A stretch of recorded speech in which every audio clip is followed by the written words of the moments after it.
हमारे इस YouTube channel के सेगमेंट फास्ट न्यूज में आप तमाम का इस्तकबाल है। इस वीडियो में आप देख सकते हैं कमेंटों में बहुत ज्यादा खबरें। तो आइए शुरू करते हैं वीडियो को और देखते हैं आज की ताजा तरीन खबरें।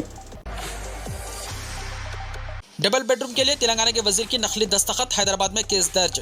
डबल बेडरूम मकान के लिए तेलंगाना के वजीर की नकली दस्तखत करते हुए उनका लेटर हेड तैयार करके फर्जी सिफारिशनामा जिले संगारेड्डी के कलेक्टर को पेश करने वाले 2 अफराद के खिलाफ हैदराबाद की बंजारा हिल्स पुलिस ने क्रिमिनल केस दर्ज कर लिया है। पुलिस का कहना है कि हाल ही में जिले संगारेड्डी के कलेक्टर को रियासती वजीर पंचायत राज ई दयाकर राव के नाम से एक सिफारिशी मकतूब वसूल हुआ। ओहदेदारों ने गौर किया कि साबिक में कभी भी इस तरह के सिफारिशनामे रवाना नहीं किए गए थे। ओहदेदारों ने रियासती वजीर के दफ्तर को इसकी इत्तला दी। मालूमात पर पता चला कि सिफारिशनामे नकली है। मालूम हुआ कि नकली सिफारिशनामे अमीनपुर मंडल के एक मौजा से ताल्लुक रखने वाले गौस पाशा और शेखर ने तैयार किए थे। पता चला है कि नकली सिफारिशनामे के साथ साथ वजीर की भी नकली दस्तखत की गई है। रियासती वजीर के OSD डॉक्टर राजेश्वर राव ने इस सिलसिले में बंजारा हिल्स पुलिस स्टेशन में शिकायत दर्ज करवाई, जिस पर पुलिस ने मुकदमा दर्ज कर लिया।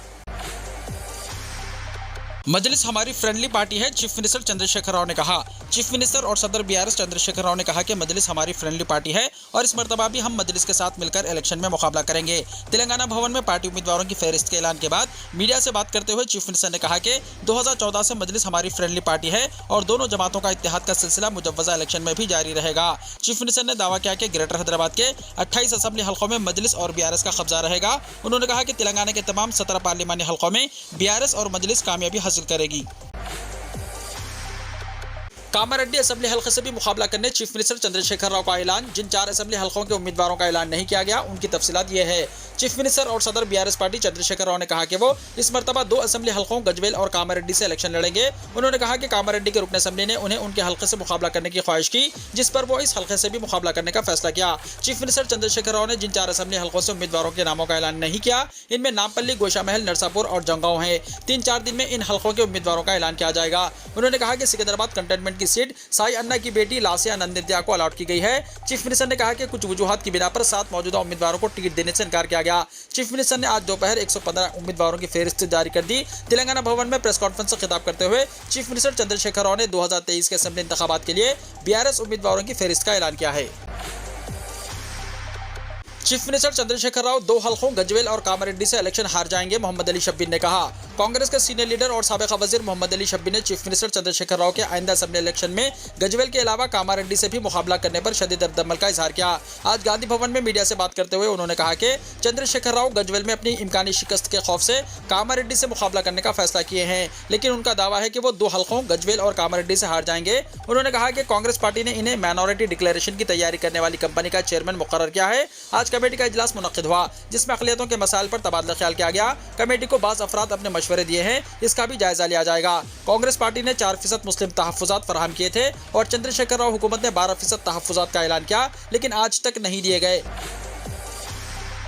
BRS पार्टी ने 115 उम्मीदवारों में 3 मुसलमानों को टिकट दिया। तेलंगाना की बरसर इख्तिदार जमात BRS पार्टी ने आज जिन 115 उम्मीदवारों के नामों का ऐलान किया है, इसमें 3 मुसलमानों को टिकट दिया गया है, जबकि दिगर तबक़ात को इस तरह की नुमाइंदगी दी गई है, जिनमें रेड्डी तबक़े के 39 उम्मीदवार, वेल्लम्मा तबक़े के 12 बशमुल चीफ मिनिस्टर चंद्रशेखर राव, कुमार तबक़े के 6, 1 ब्राह्मण, 1 वैश्या और 23 BC, SC 19, ST 11 हैं। जिन 3 मुसलमानों को टिकट दिया गया है, इनमें एक मौजूदा रुकन असेंबली आमिर शकील है, जो बोधन असेंबली हल्के से नुमाइंदगी करते हैं, जबकि मजीद 2 उम्मीदवारों का ताल्लुक हैदराबाद से है, जिनमें चारमीनार असेंबली हल्के से सलाउद्दीन लोधी और बहादुरपुरा असेंबली हल्के से इनायत अली बाखरी शामिल है।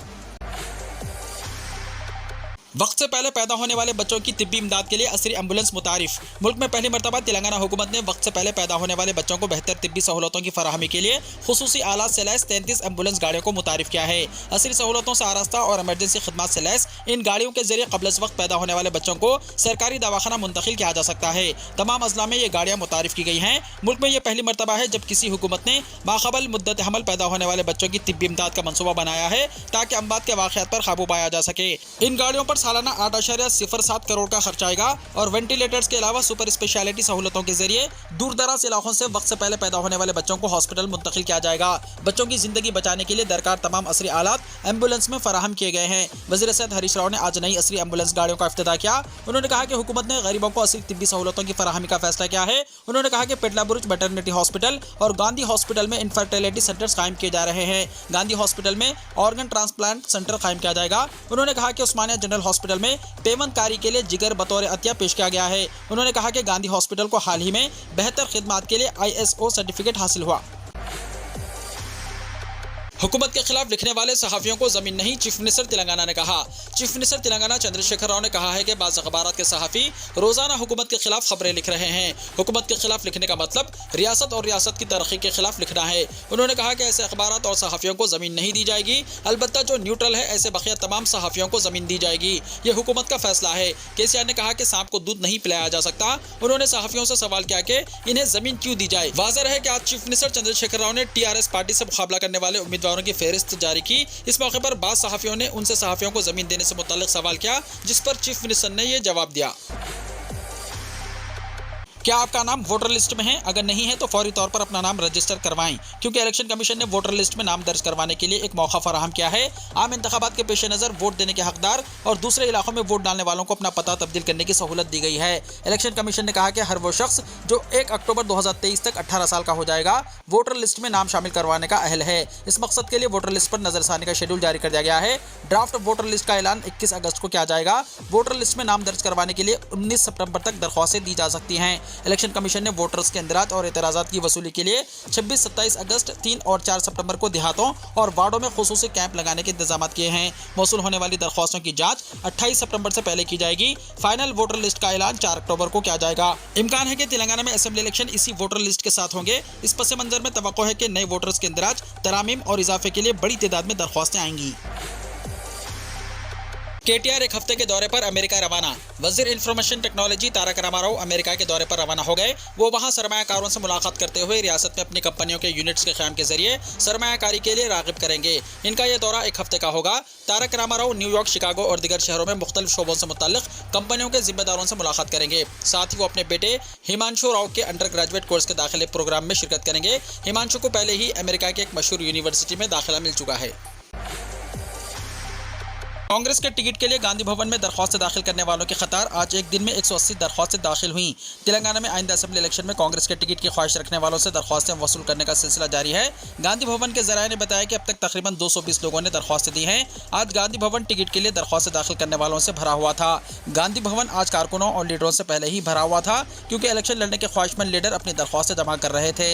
इतवार तक 36 दरख्वास्तें मौसूल हुई थी। आज 180 से ज्यादा दरख्वास्तें मौसूल हुई हैं। हालांकि अभी 4 दिन बाकी थे। लीडरान दरख्वास्तें जमा कराने के लिए कतार में खड़े थे। चूंकि इस महीने की 25 तारीख को दरख्वास्त देने की आखिरी तारीख के तौर पर ऐलान किया गया है। गांधी भवन के जराये ने बताया कि कल से ज्यादा दरख्वास्तें मौसूल होने का इम्कान है। प्लास्टिक की बोतल जमा करवाइए और पैसे कमाइए, बल्दिया का नया मंसूबा। इस्तेमाल शुदा प्लास्टिक बोतलें जमा करवाने पर अब बल्दिया हैदराबाद से पैसे देने पर गौर किया जा रहा है। जीएचएमसी जराये के मुताबिक कॉर्पोरेशन ने फैसला किया है कि अवाम में कचरे को फेंकने, बिलखुसूस प्लास्टिक बोतलों को तलब करने के तरीक़ेकार से वाकिफ करवाने और उनमें शऊर उजागर करने के लिए शहर के मुख्तलिफ इलाकों में रिवर्स वेंडिंग मशीनों की तनसीब की जाएगी। बताया जाता है कि दुनिया के मुख्तलिफ ममालिक में ज़ेरे इस्तेमाल इन मशीनों को शॉपिंग मॉल्स के अलावा बाजारों में नस्ब किया जाएगा, जहाँ राहगीर पानी की इस्तेमाल शुदा बोतल डालकर अपने ई वैलेट में पैसे हासिल कर सकते हैं, जो बाद में दीगर खातों में भी मुंतकिल किए जा सकते हैं। बताया जाता है कि बल्दिया के मंसूबे के मुताबिक इन मशीनों के साथ अवाम में प्लास्टिक के कचरे में डालने के नुकसानात पर शऊर उजागर किया जाएगा और इन मशीनों के इस्तेमाल की तरगीब की जाएगी।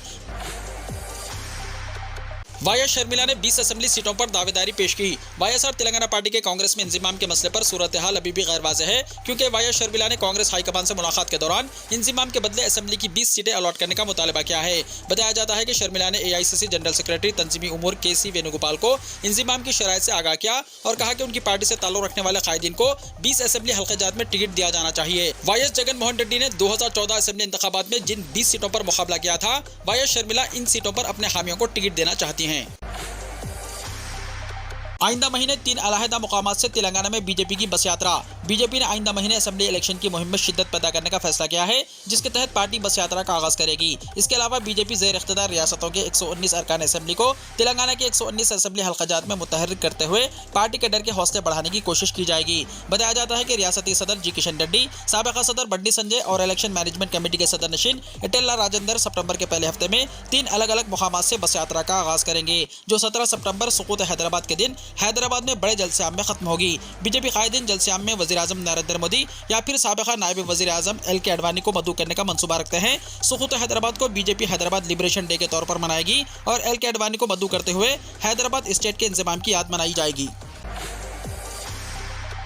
हैदराबाद के पुराने शहर में एक 4 मंजिला जेर तामीर इमारत एक तरफ झुक गई। इमारत को मुनहदम करने बल्दिया का फैसला।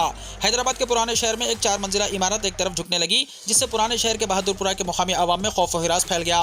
बहादुरपुरा में हाउसिंग बोर्ड सोसाइटी में जेर तामीर इमारत झुकना शुरू हो गई और मुकामी रिहायशियों ने कुछ दिनों से इस पर नजर रखे हुए थे। हफ्ते की रात आवाम में बेचैनी बढ़ गई जब इमारत अपने दाईं जानिब ज्यादा झुक गई। मुकामी लोगों ने इस इमारत के दरमियान बढ़ते हुए खला को देखा। इससे घबराकर पड़ोस के रिहायशियों ने जेएचएमसी और मुकामी पुलिस को इसकी इत्तला दी। मुकामी पुलिस ओहदेदारों ने सबसे पहले जाए वकूअ का दौरा किया। इसके बाद EVNDM टीम और जीएचएमसी से टाउन प्लानिंग अमला भी मौजूद था।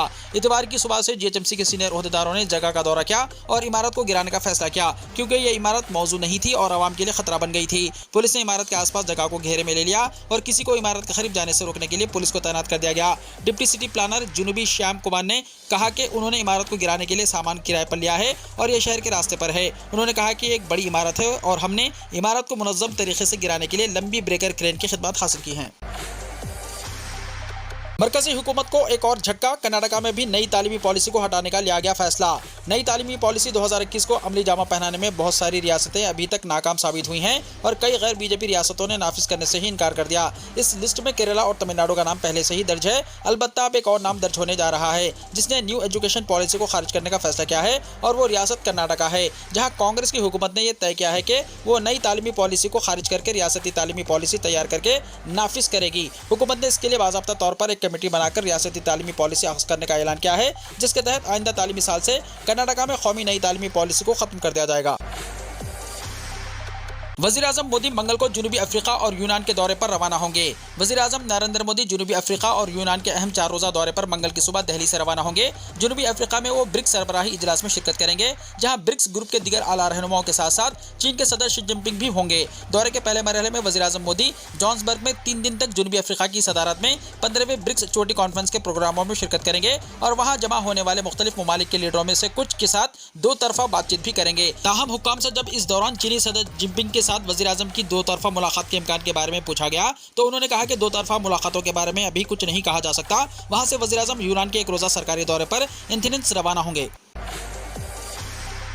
चंद्रयान 2 ने चांद पर चंद्रयान 3 का खैर मकदम किया। दोनों के दरमियान राब्ता कायम हुआ। चंद्रयान 3 तारीख रकम करने से बस चंद घंटे की दूरी पर है। चांद पर उतरने की उल्टी गिनती शुरू हो गई है। 23 अगस्त की शाम 5:45 पर चंद्रयान 3 चांद पर कदम रखेगा। तेरियस्ता चंद्रयान 2 ने पीर को चंद्रयान 3 का बाज़ाब्ता खैर मकदम किया।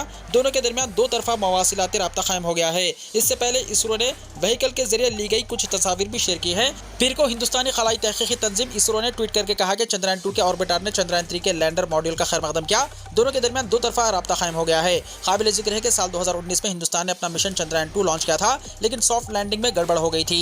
चंद्रयान 2 गिरकर तबाह हो गया, लेकिन इसने अपना काम किया था। चंद्रयान 2 का ऑर्बिटर गुज़िश्ता 4 सालों से चांद के गिर्द चक्कर लगा रहा है और अपना काम कर रहा है। अब 4 साल बाद जब विक्रम लैंडर दोबारा चांद के करीब पहुंचा है, तब चंद्रयान 2 का ऑर्बिटर एक्टिव हो गया है।